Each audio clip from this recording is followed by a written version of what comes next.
The 53rd verse to the 56th verse. Sorry, Taro. 1 Corinthians, the 15th chapter, the 53rd verse to the 56th verse. 1 Corinthians 15 and 53. For this corruptible must put on incorruption, and this mortal must put on immortality. So when this corruptible shall have put on incorruption, and this mortal shall have put on immortality, then shall be brought to pass the saying that is written, Death is swallowed up in victory. O death, where is thy sting? O grave, where is thy victory? The sting of death is sin, and the strength of sin is the law. Read that last part that you read. It says, the sting of death is sin. The sting of death is sin. When you sin, that leads you to dropping dead. Go ahead. And the strength of sin is the law. And the strength of sin is the law. In other words, you're supposed to keep the law. All right? Now let's go from there to Philippians, the 3rd chapter, the 1st verse to the 9th verse.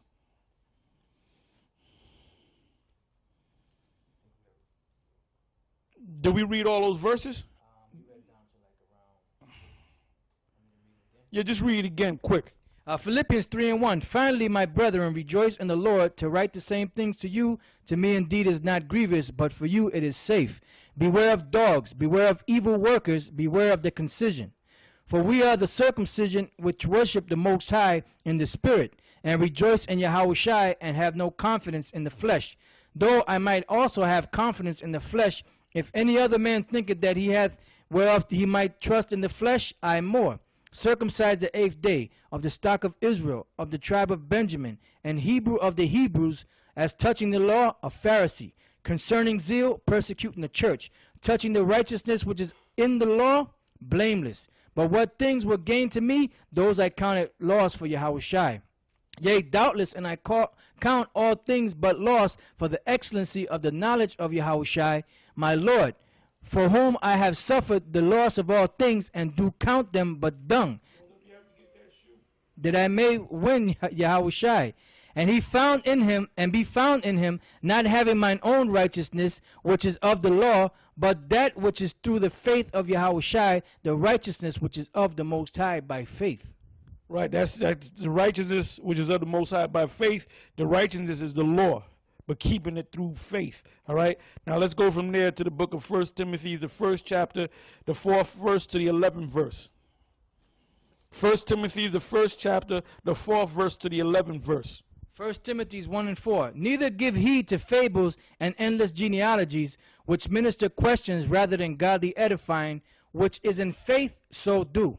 Now the end of the commandment is charity out of a pure heart, and of a good conscience, and of faith unfeigned. For which some, having swerved, have turned aside unto vain jangling, desiring to be teachers of the law, understanding neither what they say nor whereof they affirm. Yeah, because you got guys that do keep the law, but they don't even understand the law. Go ahead. But we know that the law is good if a man use it lawfully, knowing this, that the law is not made for a righteous man, but for the lawless and disobedient. Yeah, because what is a righteous man? A righteous man going to keep the law. He going to be in order. The law was set up for you wicked dudes out there. But you refuse to keep the law because you want to be what? Wicked. Go ahead. For the ungodly and for sinners, for unholy and profane, for murderers of fathers and murderers of mothers, for manslayers, for whoremongers, for them that defile themselves with mankind, for men stealers, for liars, for perjured persons, and if there be any other thing that is contrary to sound doctrine, according to the glorious gospel of the blessed power which was committed to my trust. Okay, now let's go from there to the book of Acts, the 21st chapter. We're going to start from the 17th verse and go down to the 25th verse. Acts, the 21st chapter, the 17th verse to the 25th verse. Go ahead. Acts 21 and 17. And when we were come to Jerusalem, the brethren received us gladly. And the day following, Paul went in with us unto James, and all the elders were present. And when he had saluted them, he declared particularly what things the Most High had wrought among the Gentiles by his ministry. And when they heard it, they glorified the Lord and said unto him, Thou seest, brother, how many thousands of Jews there are which believe, and they are all zealous of the law.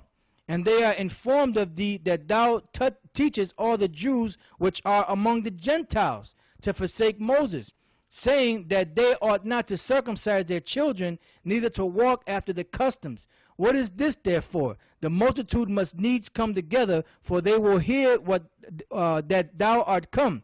Do therefore this that we say to thee. We have 4 men which have a vow on them. Them take and purify thyself with them, and be at charges with them, that they may shave their heads, and all may know that those things whereof they were informed concerning thee are nothing, but that thou thyself also walkest orderly and keepest the law. As Who's speaking here? that's Peter. I'm sorry, James speaking to Paul. All right, it says, as touching the Gentiles which believe, we have written and concluded that they observe no such thing, save only. You know what? Jump to the first verse real quick so we can get a better understanding of that. Okay. I'm sorry. No. That's in 15. We ain't going to go to that yet. Go ahead. Keep reading. All right, it says, as touching the Gentiles which believe, we have written and concluded. And who are the Gentiles? The Gentiles are Israelite foreigners, Israelites in the Gentile state of mind. That's who the Gentiles are. Go ahead.